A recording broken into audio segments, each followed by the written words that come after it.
Building muscle as a woman comes with its own unique set of challenges. We've got periods, menopause, and sometimes life just smacking you in the face. But here is the good news. It is absolutely possible to gain muscle at any age as a woman. And when you build muscle without adding fat, you become slimmer, healthier. And believe it or not, you can actually eat more without gaining weight. A literal dream for many of us. Now, if we haven't met before, I'm Maria and I'm a registered dietitian who has been featured in leading media outlets around the world. Why? Well, because I share what actually works.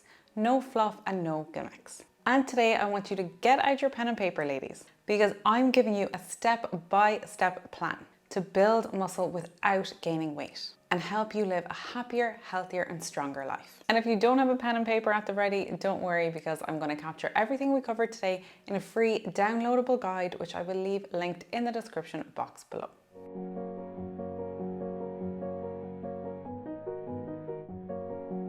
Now, I want to start off by setting something straight. It has too long been thought that muscle gain is harder for women. But a big 2025, so very recent, meta-analysis actually showed that women have a very similar potential to gain muscle compared to men, especially when we look at relative growth from where you started. Then it's thought that in menopause it becomes even harder. But another big review of over 100 studies showed that strength training can significantly improve body composition in women post-menopause, increasing lean body mass, reducing body fat, reducing waist size, and even reducing visceral fat. And visceral fat is the deep belly fat. So let's start this video with a positive can-do attitude. We can build muscle, we just need to have the right roadmap to follow, which you're going to get today.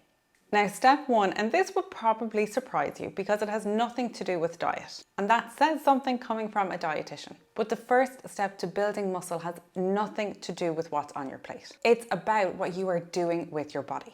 Because no matter how many protein shakes you take or how religiously you take your creatine supplements, you will never build muscle if you don't do this one thing. And that, ladies, is resistance training or strength training. Because if you don't use your muscles, and I mean really challenge them, they won't grow, full stop. You can eat all the tofu, the chicken, all the protein oats in the world. But without resistance training, your body has no reason to hold onto or even try to grow new muscle. You need to think of protein as the raw material, but the resistance training is the actual signal that kicks off the whole process. And before you panic and think that you now need to start lifting 100 kg barbells or becoming a serious gym person, don't worry, resistance training doesn't have to look like that. It can start with body weight moves like squats or push-ups. You can add in resistance bands or dumbbells or kettlebells. You can go to the gym and start lifting heavier or using machines if you want. And sometimes, particularly if your baseline is quite low, even things like yoga and Pilates will give some resistance. But you just need to remember, in order to grow that muscle and even to just maintain that muscle, you do need to be pushing it, and you do need to be making things a little bit harder over time. And this concept is called progressive overload. So it's gradually increasing the challenge to keep your muscles adapting.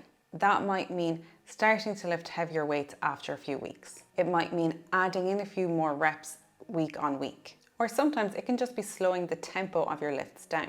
But the key is you don't want to stay stuck doing the same routine forever. If you are lifting the same 10-pound dumbbells, doing 10 reps every single week, and you do that week on week, and you never actually try to lift heavier or try to bring in a few more extra reps, you're never actually progressively overloading. You're just doing the same thing and the body will just start to adapt. Future Maria here. I just want to let you know that I'm giving away a free Ninja Creami to one lucky viewer as a thank you for helping me reach 30,000 YouTube subscribers. It's a big milestone for me. I'll leave all the details below, but to enter, you just need to comment on the video.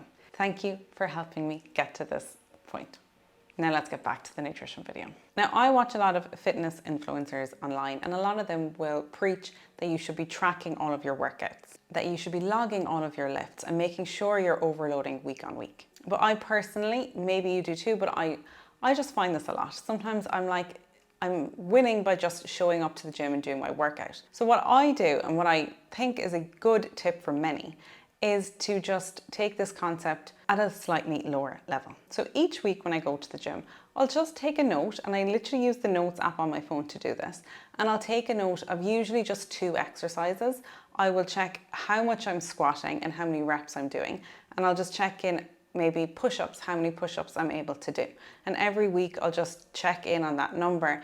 And it's just making sure that over time, I can see that I am getting stronger. I'm either going a little bit heavier with the squats, or I'm able to do another push-up. But what I'd recommend is just taking 2-3 movements and just keeping an eye on them and making sure that week on week or month on month, you are starting to see a little bit of a difference, that you are getting stronger. If you're not getting stronger, or if you're getting weaker, well, that is a big red flag. And sometimes you will go backwards. For example, if I take 2 weeks off because I'm on holidays, I'm not going to be able to get back to where I just was. So I have to take a few steps back, but then I'll try to build on it again. But strength training is so important for a multitude of reasons beyond just gaining the lean muscle. It is genuinely one of the best things that you can do for your body. It will help increase your metabolism, aka you will burn more calories even at rest. It will improve insulin sensitivity and blood sugar control. It will support your joints and help you build stronger bones. And it will reduce your risk of injury and falls as you get older. And most importantly, it leaves you feeling capable, confident, and independent. So if you don't do any strength training at the moment, aim for just bringing in 1 to 2 sessions a week. Then build on that to 2 to 3. Make sure to focus on progressively overloading and try to hit all major muscle groups, like legs, back, and arms. And even if you have never lifted a dumbbell before, it's never too late to start. Your muscles are listening. You just need to send them the right signal. Now, step 2 is all about protein. For women wanting to gain muscle, protein is not optional. It is essential. And particularly as we get older, our muscles become a little bit more stubborn. They need even more protein to stimulate that muscle building effect. And this is a term called anabolic resistance. So when you were a teenager, a small amount of protein could stimulate muscle building. But as you become 50, 60, 70, you need even more protein to stimulate this threshold. And how much protein do you need?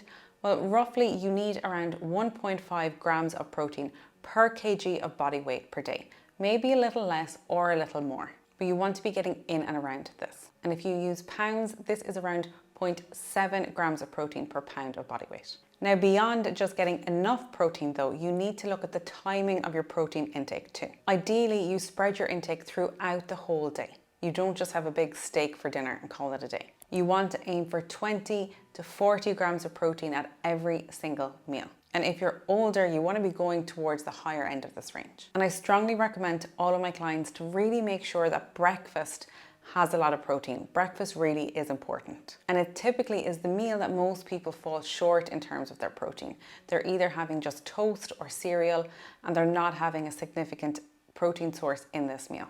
So you want to be thinking of things like Greek yogurt or eggs, or if you don't consume dairy, things like edamame, smashed edamame on toast instead of eggs is a great way to get in some protein.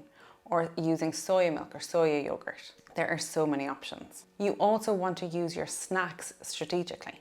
Typically snacks tend to be very kind of more carb based, and they don't have substantial amounts of protein. But aiming to get 10 to 15 grams of protein in a snack is a really good starting point. And protein powders, they can be really convenient if you struggle to get enough protein from food alone. And I'll go into them in a little bit more detail later on. But if you're looking for high protein recipes, I would recommend following me over on Instagram. In fact, I recently did a high protein, low calorie series that people found very helpful. So I'd recommend checking that out. Now let's talk about hormones, periods, and menopause, and how they can all impact your ability to gain muscle.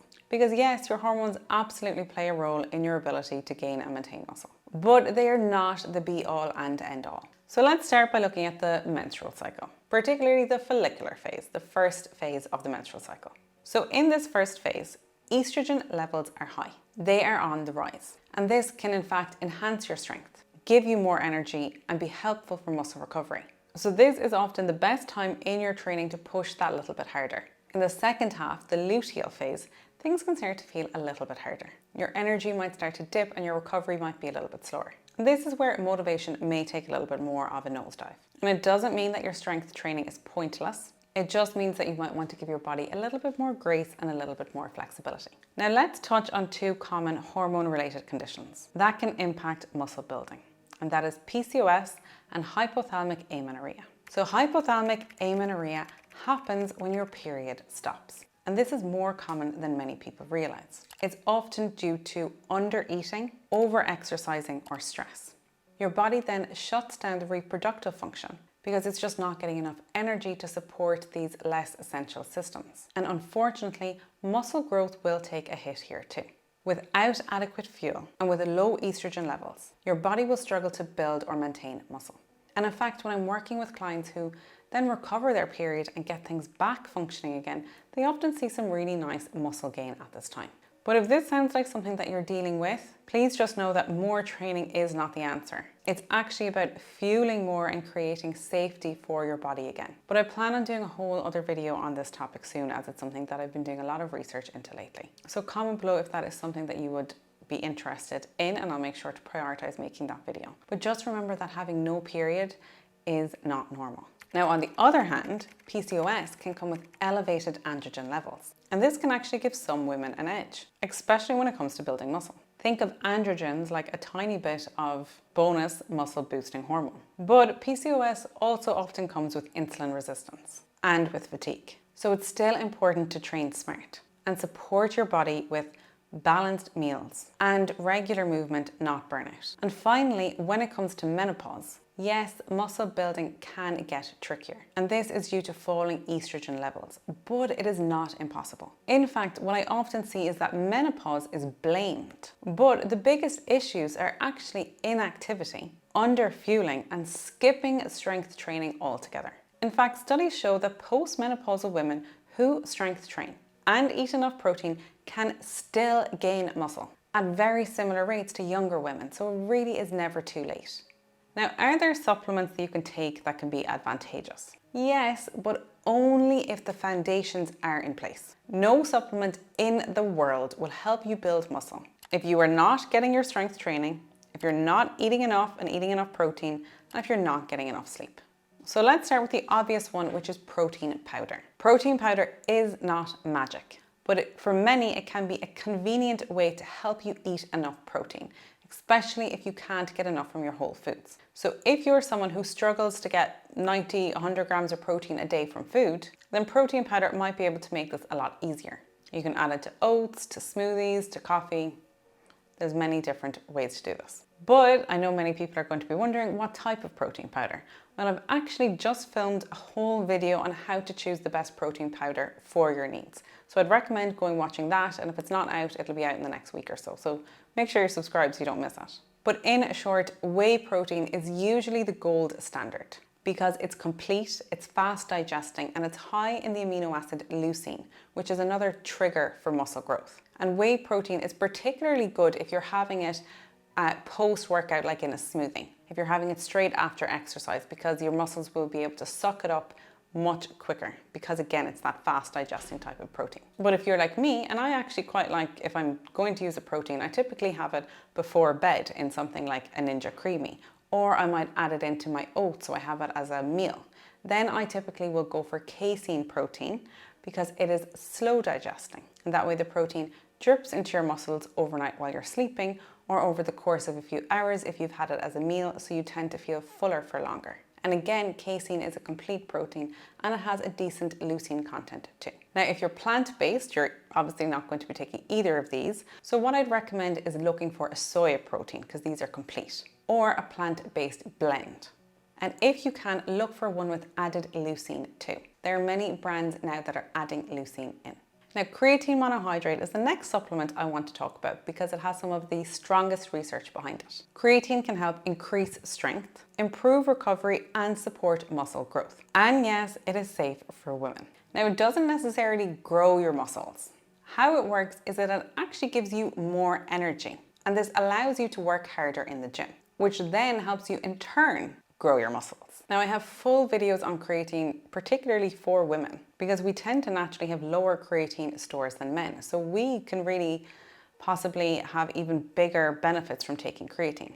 So I'll link those videos below, and I definitely would recommend checking them out if it's something that you're curious about. But overall, you want to take around 3 to 5 grams per day, and you want to take it every day consistently for the best results. And the last supplement I want to touch on is vitamin D. Now, this is not directly for muscle building, but being deficient in vitamin D can impact your strength, recovery, and even your mood. And if you don't get much sun, like if you're one of my Irish subscribers, it really might be worth testing your levels. And most of us really should be supplementing, particularly during those darker months. In fact, I had my vitamin D done recently, and I live in Bermuda where it is sunny 90% of the year, and my vitamin D levels were just about normal. They were not as high as I really expected them to be at all.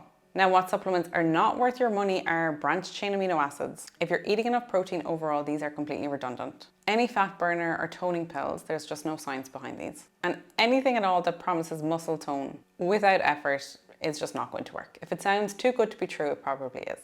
Now let's talk about how we do all of this without the fat gain part. Because although many of us want to build muscle, we want to do it without feeling puffy and bloated, or like we've accidentally bulked up in the process. So this is how we make that happen. You want to make sure you're eating enough, that you're eating at your baseline, but you don't necessarily need to eat more. Typically, building muscle requires eating more calories because you're trying to build. However, you can just eat at your baseline. And if you prefer this approach, that's fine. You will still be able to get results. But this is where focusing on the quality of your diet becomes even more important, particularly on the protein.